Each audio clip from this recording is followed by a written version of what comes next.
안녕하십니까 여러분. CBT 온라인 모의고사 해설을 시작하겠습니다.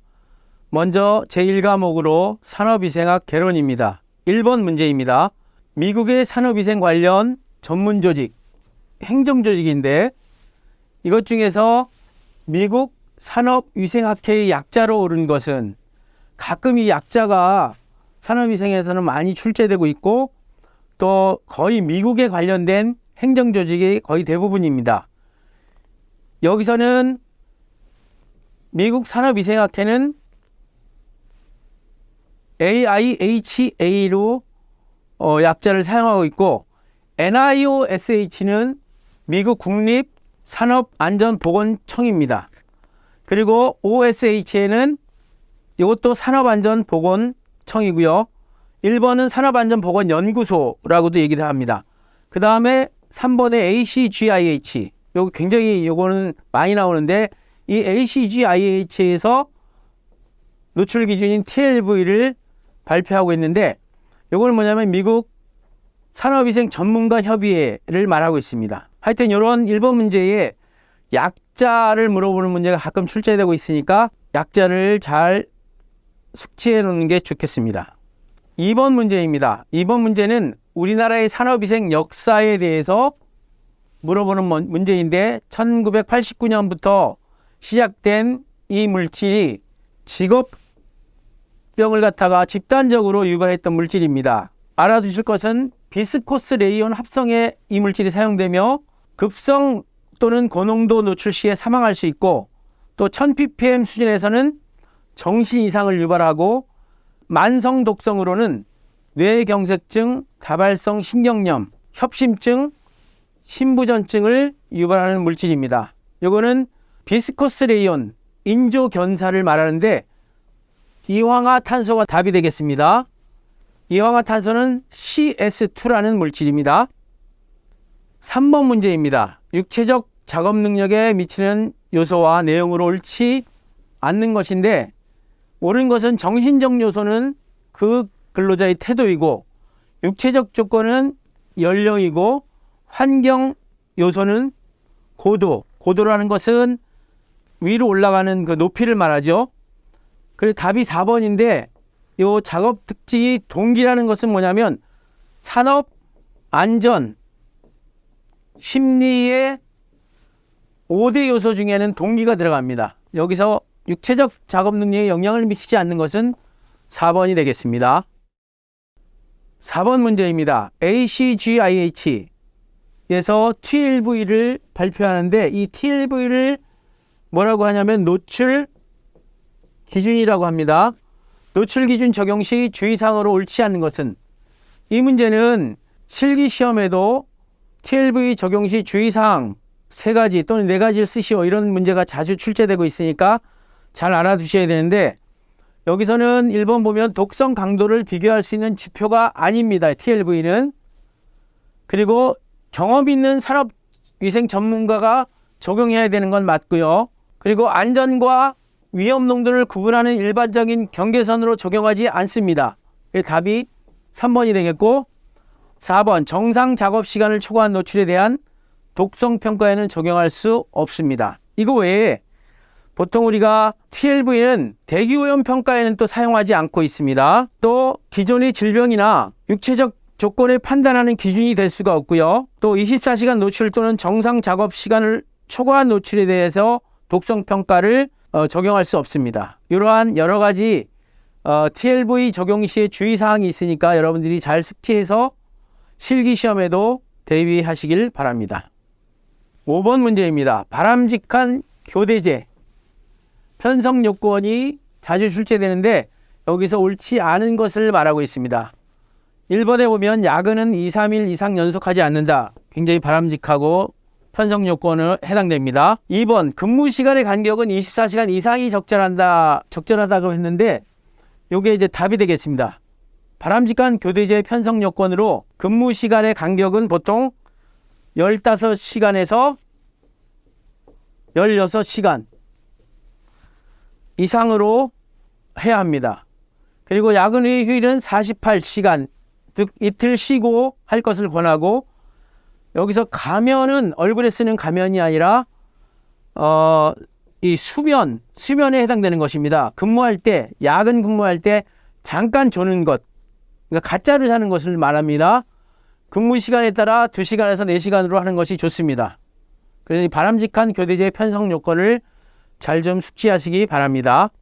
6번 문제입니다. 중등 작업에 관한 내용으로 옳지 않은 것을 물어봤습니다. 일본의 산업위생학회에서는 이 작업의 종류를 가벼운 작업은 경작업, 그거보다 조금 힘든 작업을 중등 작업, 그리고 그 밑에를 강작업, 이거보다 더 힘든 작업을 이거 무거울 중자를 써서 중작업, 그 다음에 격심 작업, 이런 식으로 나누고 있는데, 이 중등 작업의 작업 대사율 R, M, R을 보통 1에서 2 정도로 표현하고 있습니다. 그런데 일본의 실동률, 이 실동률은 그 작업에 얼마만큼 실제적으로 움직이느냐 하는 율인데, 이 실동률은 85에서 5 곱하기 R, M, R 값을 뺀 것입니다. 그래서 여기 보시면 중등 작업의 RMR이 1에서 2라 그랬으니까 1을 대입하면 80이 되겠죠. 그리고 2를 대입하면 75가 되겠죠. 그렇죠? 70에서 80 정도가 실동률이다 하면 이 범위에 들어와 있잖아요. 그래서 1번은 맞고요. 2번에 작업 대사율이 1에서 2라 그랬으니까 2번도 맞고, 예, 이 문제에서 또 보기 4번을 보시면 총 작업 시간 중에 소비 열량은 남자인 경우에는 920에서 1250 킬로칼로리, 이건 맞습니다. 여자인 경우는 이거보다 조금 낮아서 720에서 한 1020 정도 값이 되는데, 남자인 경우는 이게 맞고, 정답은 옳지 않은 것은 3번입니다. 총 작업 시간 중 대사율은 이렇게 많지 않고 좀 적습니다. 7번 문제입니다. 산업위생 전문가로서의 책임. 요거는 무슨 문제에 해당되냐면 산업위생 전문가의 윤리 강령에 대한 문제입니다. 윤리 강령에 대한 문제 중에 산업위생 전문가로서의 책임을 물어보고 있습니다. 그래서 여기서 산업위생 전문가로서의 책임으로 옳지 않는 것을 말하는데, 기업체의 비기밀을 누설하지 않는다, 맞고요. 과학적 방법의 적용과 자료의 해석이 객관성을 유지한다. 또 전문적 판단이 타협에 의해 좌될 수 있는 상황에서는 개입하지 않는다. 이게 맞는 말입니다. 근로자 사회 및 전문 직종의 이익을 위해 과학적 지식을 공개하고요. 발표해야 됩니다. 발표한다. 그래서 4번이 틀린 답이 되겠습니다. 8번 문제입니다. 작업 적성 검사 중에 생리적 기능 검사로 옳지 않는 것이 물어보고 있습니다. 생리적 기능 검사에는 어떤 것이 있냐면 체력 검사가 있고요. 그다음에 감각 기능 검사가 있고 심폐 기능 검사가 있습니다. 그래서 답은 지각 동작 검사가 생리적 기능 검사로 옳지 않습니다. 9번 문제입니다. ACGIH에서 제안하는 TLV, TWA 설명으로 옳은 것은, 이 TWA는 뭐냐면 시간, 가중, 평균, 농도를 의미합니다. 노출 농도 중에 시간, 가중, 평균 농도를 의미합니다. 이 노출 기준 농도는 TLV, TWA, 그 다음에 TLV, STEL, 단시간 노출 기준을 말하고, TLV-C, 이거는 최고치를 말하고 있습니다. 그런데 지금 여기 TWA를 물어봤는데, TWA는 1번이 맞습니다. 일일 8시간, 일주일 40시간 동안의 평균 농도로서 거의 모든 근로자가 나쁜 영향을 받지 않고 노출될 수 있는 농도입니다. 이 시간을 잘 알아두시길 바랍니다. 10번 문제입니다. 산업안전보건위원회의 근로자위원 구성에 관한 내용으로 옳지 않은 것입니다. 근로자위원은 보통 어떤 것이 있냐면 근로자 대표가 있습니다. 근로자 대표. 그 다음에 근로자 대표가 지명하는 9인 이상의 해당 산업장의 근로자 또는 명예산업안전감독관이 있습니다. 그래서 답은 보건관리자가 근로자위원으로 구성되지 않습니다. 보건관리자는 사용자 위원입니다. 사용자에서 지명하는 위원이 되겠습니다. 11번 문제입니다. 산업보건 기준에 관한 규칙상 사업주는 몇 킬로그램 이상의 중량을 들어올리는 작업에 근로자를 종사하도록 할 때 여기에 써 있는 조치를 취해야 하는가 보시면 주로 취급하는 물품에 대하여 근로자가 쉽게 알 수 있도록 물품의 중량과 무게중심에 대하여 작업장 주변에 안내 표시를 해야 되고요.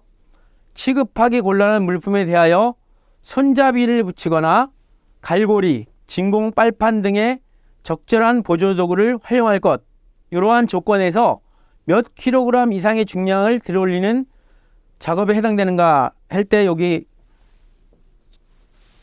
산업보건 기준에 관한 규칙 제 665조에 보면 사업주는 근로자가 5kg 이상의 중량물을 들어올리는 작업에 해당된다 해서 5kg이 맞겠습니다.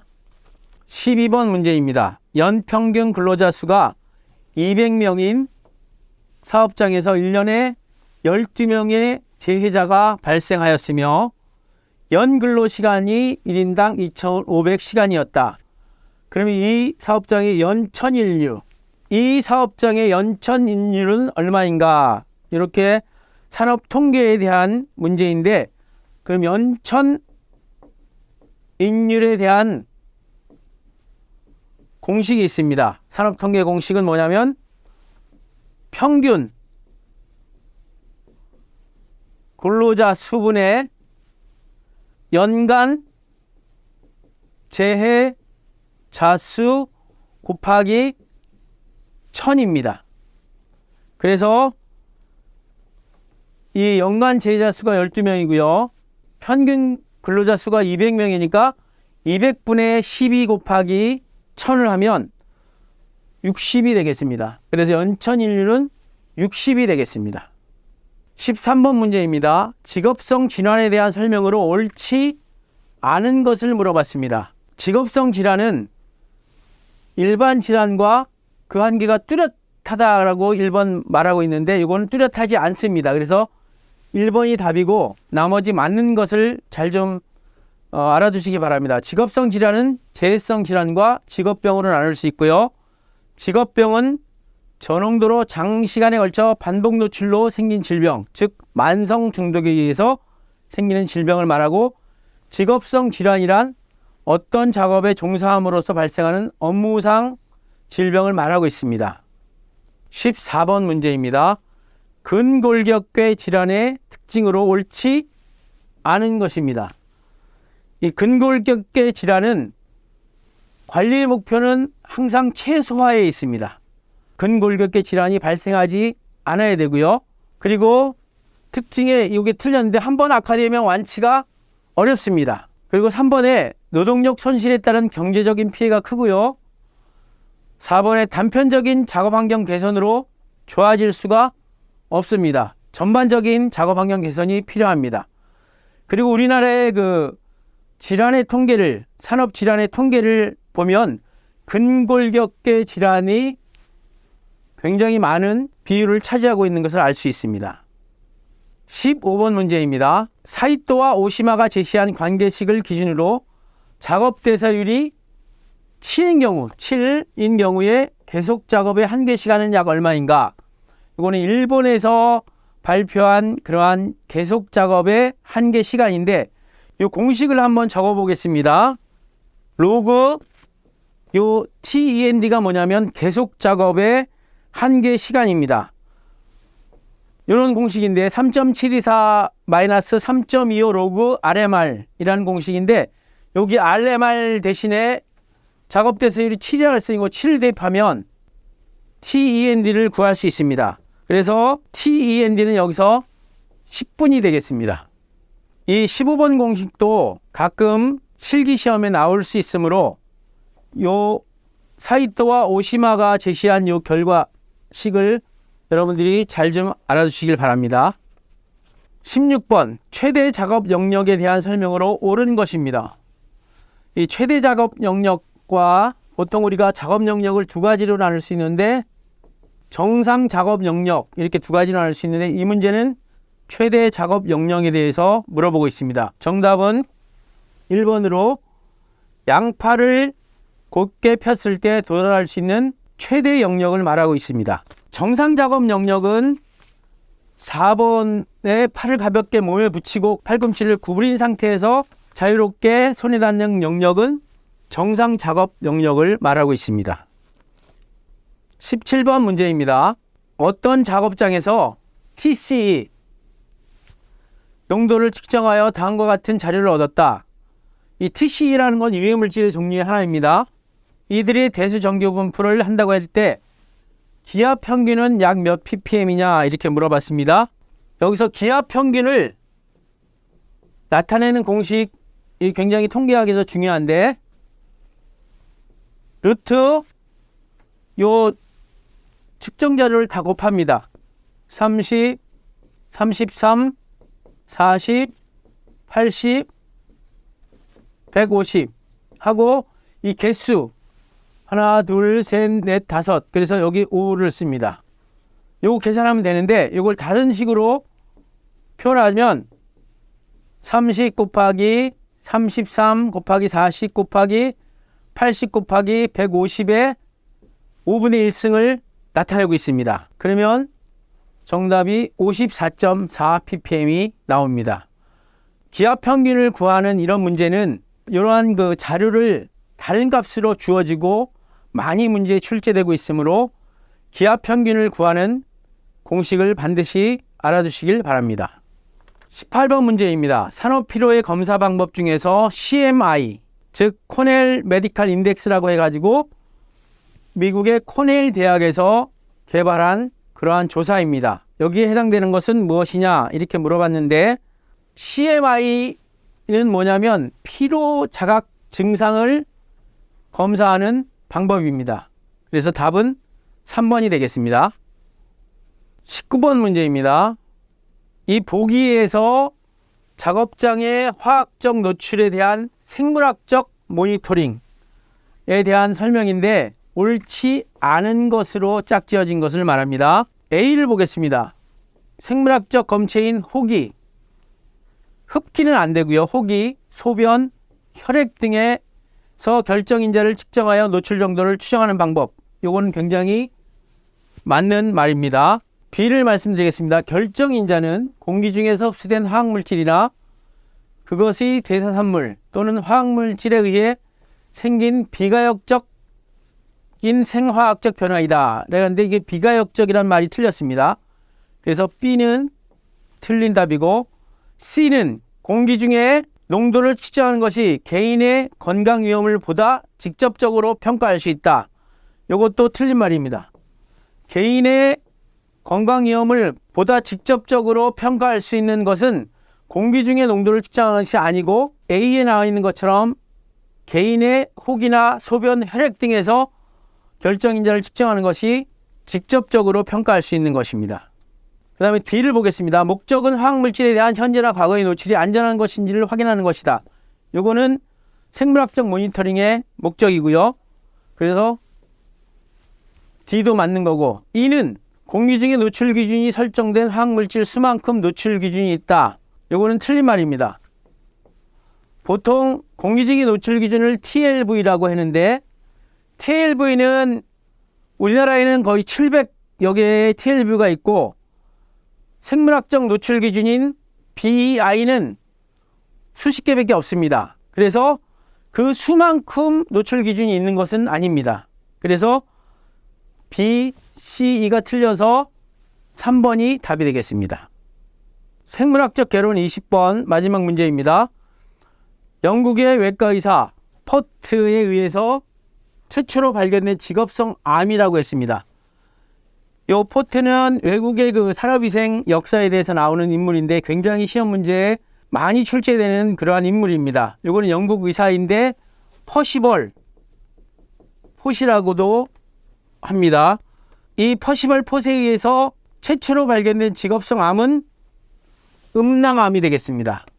이거는 역사적인 이유가 있는데, 보통 그 퍼시벌 폿라는 영국의 외과 의사가 영국에서 활동할 때에 그곳에는 그 대기 오염이 굉장히 심했습니다. 그래서 굴뚝에서 연기 나갈 때에 굴뚝 속에 있는 검댕, 이 검댕을 10세 이하의 어린아이들이 올라가서 굴뚝을 갖다가 쑤셔가지고 검댕을 제거하는 그러한 일을 많이 했었는데, 그 어린 아이들의 음낭, 즉 생식기 음낭에 암이 많이 발생한다는 것을 최초로 이 분이 알아내가지고 굉장히 문제를 삼아서 그때부터 산업의학의 역사가 시작되는 것이라고 볼 수가 있겠습니다. 그래서 굉장히 중요한 문제이므로 확실히 좀 알아두시면 좋겠습니다.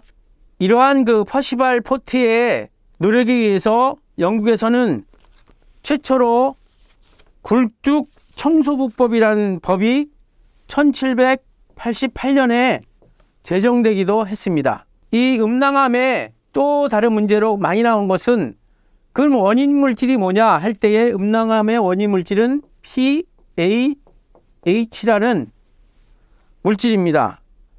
방향족 탄화수소라는 물질, 이것도 여러분들이 암기해 주시면 좋겠습니다. 이상으로 산업위생학 개론 문제를 마치겠습니다. 감사합니다.